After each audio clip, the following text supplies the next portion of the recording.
கர்த்தருடைய பரிசுத்த நாமத்துக்கு ஸ்தோத்திரம். உங்கள் யாவரையும் நான் இயேசுவின் நாமத்தினாலே நான் வாழ்த்துகிறேன், ஆசீர்வதிக்கிறேன். இயேசு கிறிஸ்து சிலுவையில் உதித்த 7 வார்த்தைகளை குறித்து, அந்த வார்த்தைகளில் உள்ள ஆழமான சத்தியங்களை குறித்து நாம் தியானித்து வருகிறோம். கடந்த 5 வார்த்தைகளை நீங்கள் கேட்டிருப்பீர்கள். இப்பொழுதும் இயேசு கிறிஸ்து சிலுவையில் அவருடைய வாயிலிருந்து உதித்த ஒரு உன்னதமான ஒரு வார்த்தை, 6ஆம் வார்த்தையாய் மங்களகரமாய் உதித்த ஒரு வார்த்தை, முடிந்தது என்ற ஒரு வார்த்தை.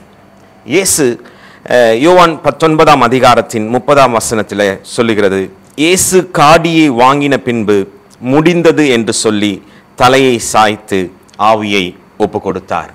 இயேசு கிறிஸ்து தன்னுடைய 6வது வார்த்தையாய் சிலுவையில் அவர் உதித்த வார்த்தை தான் முடிந்தது. இந்த முடிந்தது என்ற வார்த்தையை உலக பிரகாரமான மக்களிடத்தில் நம்ம கேட்போம் என்றால், அந்த வார்த்தை ஒரு அபசகுணமான ஒரு வார்த்தை, அது மங்களகரமாக இல்லாத ஒரு வார்த்தை, அது தோல்வியின் வார்த்தை, அது இழப்பின் வார்த்தையாய் சொல்லப்படுகிறது. ஏனென்றால் ஐசியூவில் நீங்கள் உறவினரை நம்ம சேர்த்து விட்டு அந்த டாக்டர் வந்து கடைசியில் அவரால் முயற்சி செய்தோம், ஆனால் எங்களால் எந்த ஒரு அவரை காப்பாற்ற முடியல, அவ்வளோதான் முடிஞ்சது என்று சொல்லுவாங்க. கல்லறை தோட்டத்தில் அடக்க ஆராதனை முடிந்தது, வெளியில் வருகிறவர்களுடைய வாயிலிருந்து வருகிற வார்த்தை முடிந்தது. ஏனென்றால் முடிந்தது என்ற வார்த்தை உலகத்தில் அது நன்மைக்கான வார்த்தை அல்ல, அது தீமைக்கான ஒரு வார்த்தை. அது வெற்றிக்கான ஜெயத்திற்கான வார்த்தை அல்ல, அது ஒரு தோல்விக்கான ஒரு வார்த்தை. அது நன்மைக்கான ஒரு வார்த்தை அல்ல, அது நஷ்டத்துக்கான ஒரு வார்த்தையாய் சொல்லப்பட்டிருக்கிறது.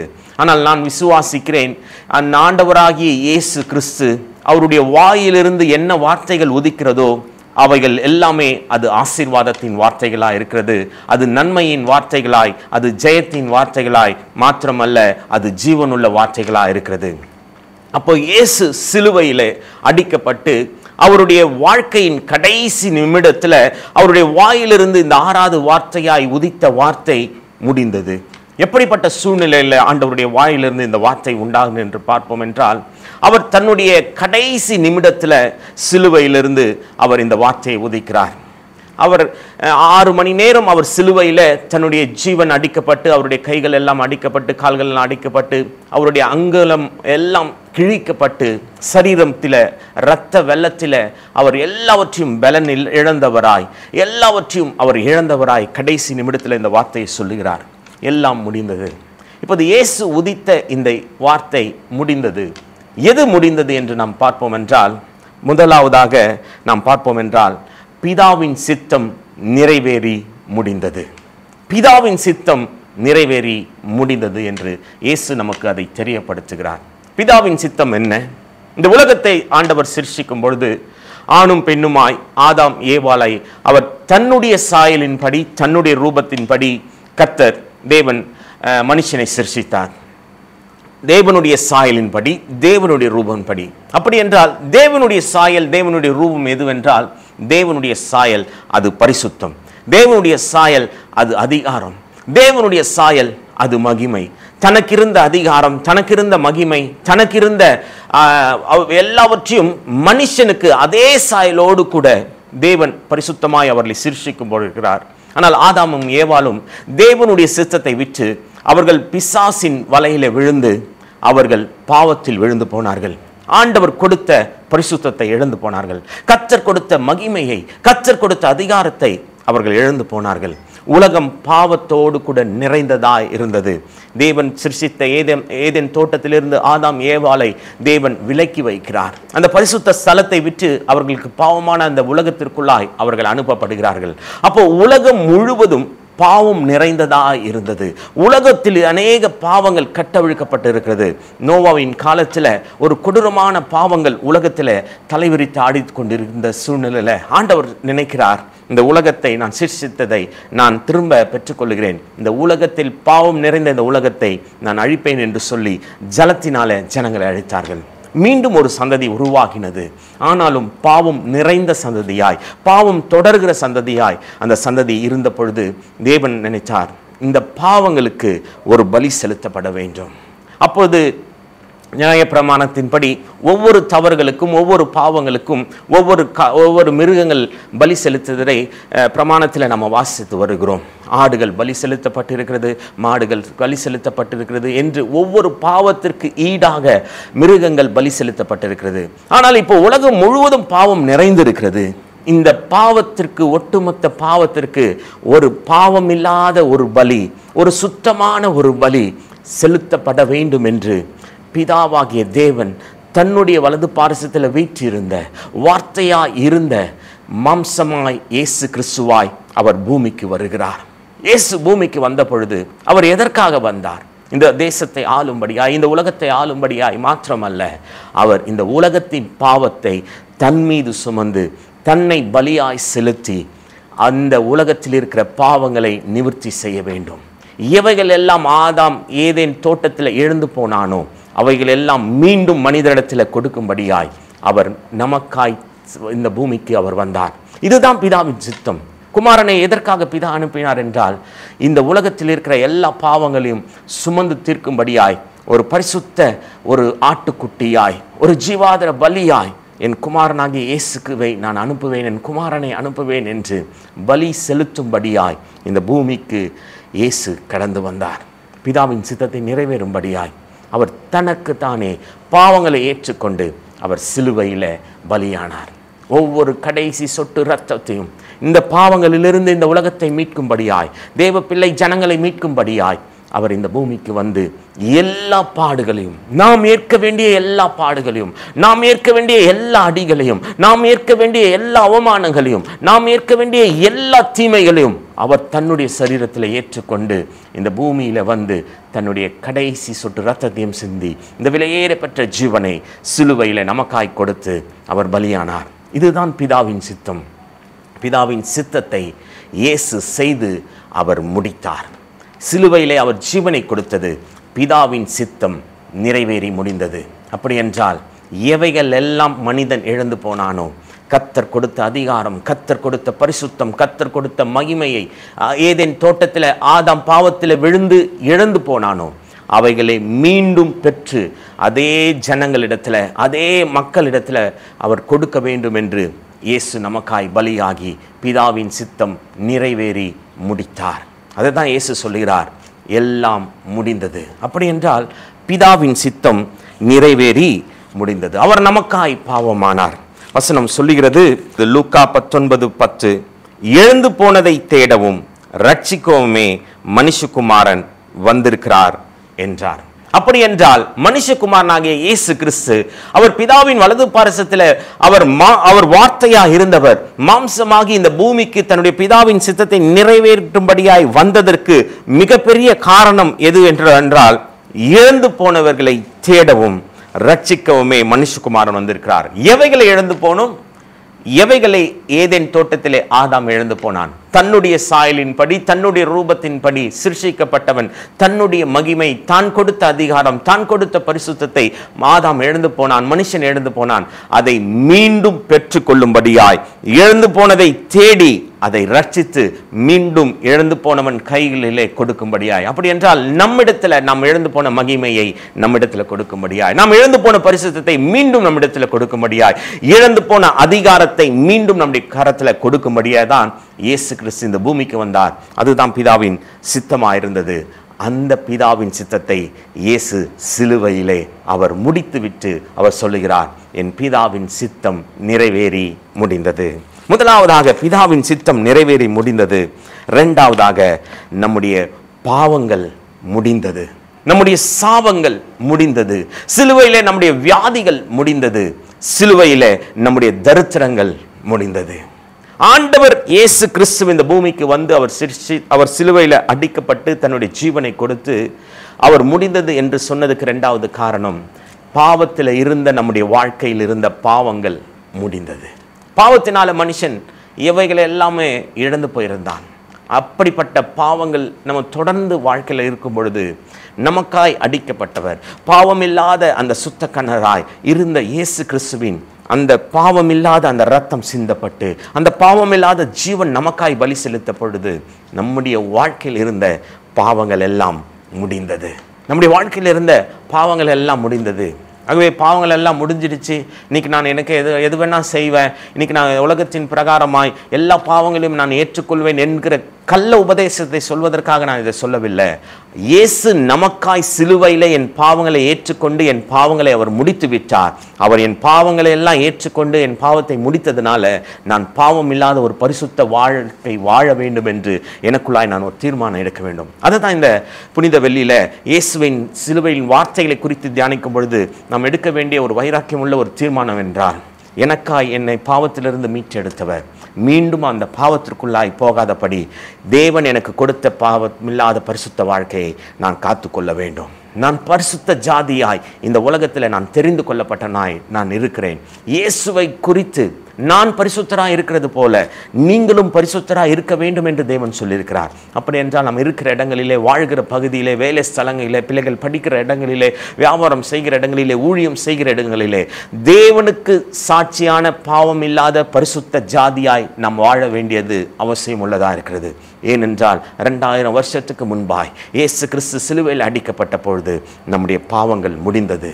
அந்த முடிக்கப்பட்ட பாவங்களை நாம் மீண்டும் தொடராதபடி, நம்முடைய பாவங்களை தொடரும்படியா இந்த கடைசி காலத்திலே நம்முடைய கால்களுக்கு கீழே அநேக கண்ணிகளை சத்துருவானவன் வைத்து இருக்கிற வேளையில நாம் கர்த்தர் கொடுத்த பரிசுத்தத்தை காத்துக்கொண்டு நம்முடைய எண்ணங்கள், சிந்தனைகளில், செய்கைகளிலே, சுபாவங்களில், நம்முடைய வார்த்தைகளிலே அந்த பரிசுத்தத்தை காத்துக்கொண்டு தேவன் என் பாவத்தை முடித்து விட்டார், இனி என் வாழ்க்கையில பாவம் தொடராது, நான் பரிசுத்த ஜாதியாய் இந்த இருக்கிற இடத்துல நான் வாழ்வேன், நான் இருக்கிற பட்டணத்தில் பரிசுத்த ஜாதியாய் கர்த்தருக்கு சாட்சியாய் நான் நிற்பேன் என்று நம் வாழ வேண்டும். அதுதான் பாவங்கள் முடிந்தது என்றார். அதே போல சாபங்கள் முடிந்தது. ஒரு நாள் நம்முடைய தலைமுறைகள் விக்கிரகங்களை நம்ம வணங்கி கொண்டிருந்தோம், அந்நிய தெய்வங்களை நம்ம வணங்கி கொண்டிருந்தோம். அது நிமித்தம் நம்முடைய வாழ்க்கையில, நம்முடைய சந்ததியிலே சாபங்கள் தொடர்ந்து கொண்டிருந்தது. அந்த சாபத்தின் நிமித்தம் அநேக பாடுகளை நம்ம ஏற்றுக்கொண்டிருக்கிறோம், அநேக மரணங்களை சந்தித்தோம், அநேக வியாதிகளை சந்தித்தோம், அநேக இழப்புகளை சந்தித்தோம், அநேக போராட்டங்களை, நம்முடைய வாழ்க்கையில நஷ்டங்களை சந்தித்தோம். ஏனென்றால் நம்முடைய தலைமுறை சாபங்கள் வந்து நம்முடைய வாழ்க்கையில இருந்த ஆசீர்வாதங்களை எல்லாவற்றையும் திருடி கொண்டிருந்தது. முன்னேற முடியாதபடி, கர்த்தர் வைத்திருக்கிற வாக்குத்தத்தங்களை பெற்றுக்கொள்ள முடியாத, கர்த்தர் வைத்திருக்கிற நன்மைகளை, ஆசீர்வாதங்களை சுதந்தரித்துக் கொள்ள முடியாதபடி நம்முடைய தலையின் மீது இருந்த தலைமுறை சாபங்கள் நம்முடைய ஆசீர்வாதத்தை விட்டு விலகி செய்கிறதா இருக்கிறது. ஆனால் நம்முடைய சாபங்கள் எல்லாம் 2000 வருஷத்துக்கு முன்பாய் இயேசு அவர் சிலுவையிலே நமக்காய் அவர் பாடுகளை ஏற்று அவர் சிலுவையிலே அடிக்கப்பட்டு ஜீவனை கொடுத்த பொழுது நம்முடைய சாபங்கள் அந்த இடத்துல முடிந்தது. கலாத்தியர் புஸ்தகம் 3ஆம் அதிகாரம் 13ஆம் வசனம் இப்படியாய் சொல்லுகிறது, மரத்திலே தூக்கப்பட்ட எவனும் சபிக்கப்பட்டவன் என்று எழுதியிருக்கிறபடி கிறிஸ்து நமக்காக சாபமாகி, திரும்ப படிக்கிறேன், கிறிஸ்து நமக்காக சாபமாகி நியாய பிரமாணத்தின் சாபத்திற்கு நம்மை நீங்களாக்கி அவர் மீட்டு கொண்டார். இயேசு சிலுவையில் நமக்காய் அடிக்கப்பட்டு நம்முடைய சாபங்கள் எல்லாம் அவர் ஏற்றுக்கொண்டார். ஏனென்றால் அந்த அந்த நாட்களிலே நடைபெற்ற காரியம், சிலுவையில் அறையப்படுகிறவர் எல்லாரும் சபிக்கப்பட்டவர்களாக இருந்தாங்க. அப்படி சபிக்கப்பட்டவர்களாக இருந்தவர் எதற்காக நமக்காக ஏற்றுக்கொண்டார் என்றால், நாம் சபிக்கப்பட்டவன் என்று எழுதியிருக்கிறபடி கிறிஸ்து நமக்காக சாபமானார்.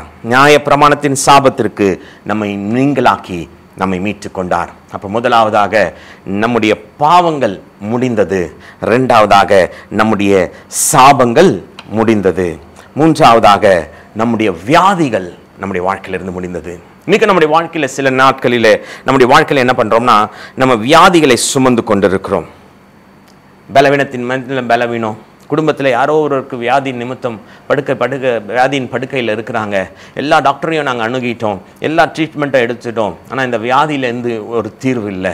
வருஷ கணக்காக மாத்திரைகளையும் மருந்துகளையும் எடுத்து மருத்துவமனைக்கு எங்களுடைய வருமானங்கள் எல்லாம் வீண் விரயமாய் சென்று கொண்டிருக்கிறது.